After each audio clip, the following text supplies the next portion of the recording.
Donc c'est tous mes souvenirs qui peuvent être drôles du coup après coup, ou drôles même sur le moment, mais moins quand c'est des fois c'est toi qui le dis. Alors par exemple, déjà la nuit quand je le faisais faire et que je le faisais faire sur un seau en fait,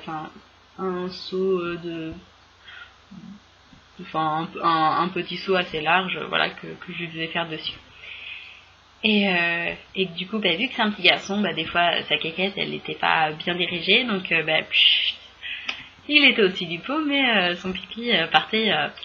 voilà, sur le sol. Donc j'étais là, je fais bon, ok, donc voilà. Après les loupés où je prends bébé et tout ça, sauf qu'il donne un coup de pied et que pouf, il me renverse le pot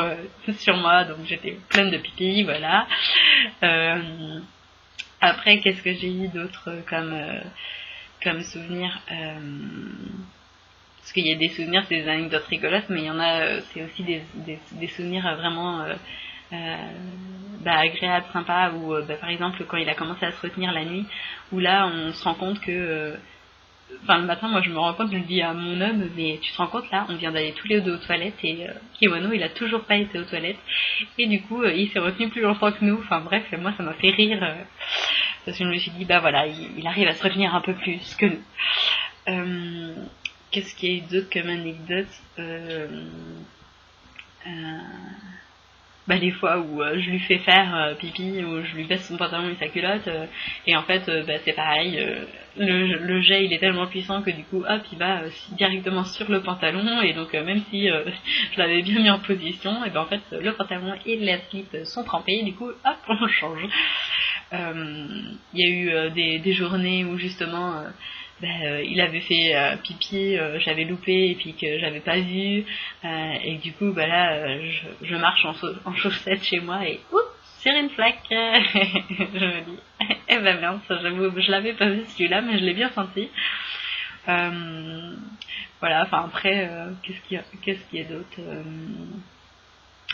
évidemment, il y a eu très peu quand même de caca loupés qui sont atterris sur le sol, mais il y en a eu quand même. Donc j'ajoute aussi une anecdote